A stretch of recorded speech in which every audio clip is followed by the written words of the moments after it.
Okay. So ಅವರ ಸಿನಿಮಾಗಳಲ್ಲಿ ನಿಮ್ಮ ನೆಚ್ಚಿನ ಸಿನಿಮಾ ಯಾವುದು? ನಂದು ಭಕ್ತ ಪ್ರಹ್ಲಾದ ಮೇಡಮ್. ನನಗೆ ತುಂಬಾ ಇಷ್ಟ ಅಂದ್ರೆ ಭಕ್ತ ಪ್ರಹ್ಲಾದ. ಭಕ್ತ ಪ್ರಹ್ಲಾದ ಸಿನಿಮಾ. ಅಳಕದೆ ದಿಟ್ಟ ವೀರನಾಗಿ ನಟಿಸ್ತಾನಲ್ಲ, ಹಂಗಾಗಿ ನನಗೆ ತುಂಬಾ ಫೇವರೇಟ್ ಅದು ಭಕ್ತ ಪ್ರಹ್ಲಾದ, ಬೆಟ್ಟದ ಹೂವು. Okay, super. ಸೊ ನೀವು ಅವ್ರನ್ನ ಚೈಲ್ಡ್ ಆಕ್ಟರ್ ಆಗಿ ನೋಡೋದಕ್ಕೆ ಇಷ್ಟಪಡ್ತೀರಾ? ಹೌದು ಮೇಡಮ್. So cute. ಅವರು ತಂದೆಗೂ ಎದುರ್ಲಂಗೆ ಬಗ್ಲಂಗೆ ಅವ್ರು ಎದುರು ಉತ್ತರ ಕೊಟ್ಕೊಂಡು ಆಕ್ಟಿಂಗ್ ಮಾಡ್ತಾರಲ್ಲ, ತುಂಬಾ ಇಷ್ಟ ಆಗುತ್ತೆ ನನಗೆ. ಓಕೆ. ಸೊ ಒಳ್ಳೆ ತಂದೆಗೆ ತಕ್ಕ ಮಗನ ತರ ಪಾತ್ರ ಮಾಡಿದ್ದಾರೆ ಅಂತ ನಿಮ್ಗೆ ಇಷ್ಟ ಆಗುತ್ತೆ? Okay, super. ಸೊ ಅದ್ರ ಜೊತೆಗೆ ನೀವು ಅವ್ರ ಸಿನಿಮಾಗಳಿಂದ ಆಗಿರ್ಬೋದು, ಅವ್ರ ಜೀವನದಿಂದ ಆಗಿರ್ಬೋದು, ಏನ್ ಕಲ್ತ್ಕೊಂಡಿದ್ದೀರಾ ನೀವು ನಿಮ್ ಜೀವನದಲ್ಲಿ? ಜೀವನದಲ್ಲಿ ಅಂದ್ರೆ ಯಾರ್ ಕಂಡ್ರು ಅವರು ನಗು ನಗುತ್ತಾ ಮಾತಾಡ್ಸೋದು, ಅವ್ರು ಹೆಗಲ ಮೇಲೆ ಕೈ ಹಿಡ್ಕೊಳ್ಳೋದು, ಅವ್ರು ವಿಶ್ ಮಾಡೋದು, ಹೇಳೋದು, ನಗದೇ ಮುಖ್ಯ ಅವ್ರದ್ದು. ಹೌದು. ನಗು ಮುಖದಿಂದ ಮಾತಾಡಿಸ್ತಾರಲ್ಲ, ಎಂತ ಕಷ್ಟಗಳಿದ್ರು ಅವ್ರನ್ನ ಮಾತಾಡಿಸಿದ್ರು ಪರಿಹಾರ ಆಗ್ಬೇಕು, ಆ ತರ ಅವ್ರು ಸ್ಮೈಲ್ ಕೊಡ್ತಾರೆ. ಹೌದು ಹೌದು, ಖಂಡಿತ. ಏನೇ ಕಷ್ಟಗಳು ಕೇಳಿದ್ರು ಅವ್ರ ಕಿವಿಂದ ಕೇಳಲ್ಲ, ಮಾಡಿದ್ದು ಯಾರಿಗೂ ತೋರ್ಸ್ಕೊಂಡ್ಲಿಲ್ಲ, ಆ ತರ ಮಾಡ್ಕೊಂಡ್ಬಿಟ್ರು ಅವ್ರು.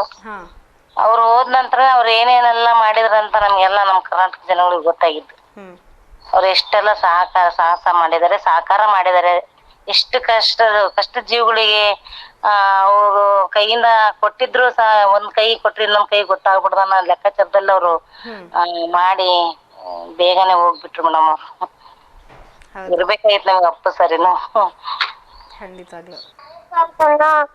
ನಮ್ಮ ಶಿವ ಕೈಲಾಸ ಸೇರಿಕೊಂಡನು, ಕೊಡವನ್ನು ನಾ ಕಟ್ಟು ಬಿಡವನ್ನು ನಾ ಬಿಟ್ಟು, ಕೊಡವನ್ನು ನಾ ಕಟ್ಟು ಬಿಡವನ್ನು ನಾ ಬಿಟ್ಟು, ಕೈಯ ಕಟ್ಟಿ ಓಡಿ ಹೋಗನು,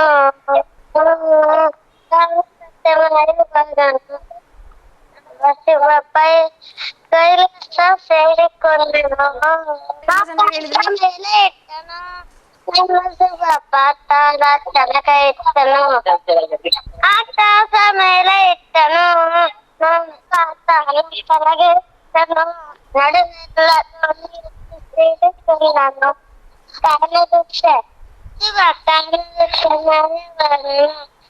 ನಮ್ಮ ಶಿವ ಕೈಲಾಸ ಸೇರಿಕೊಂಡನು.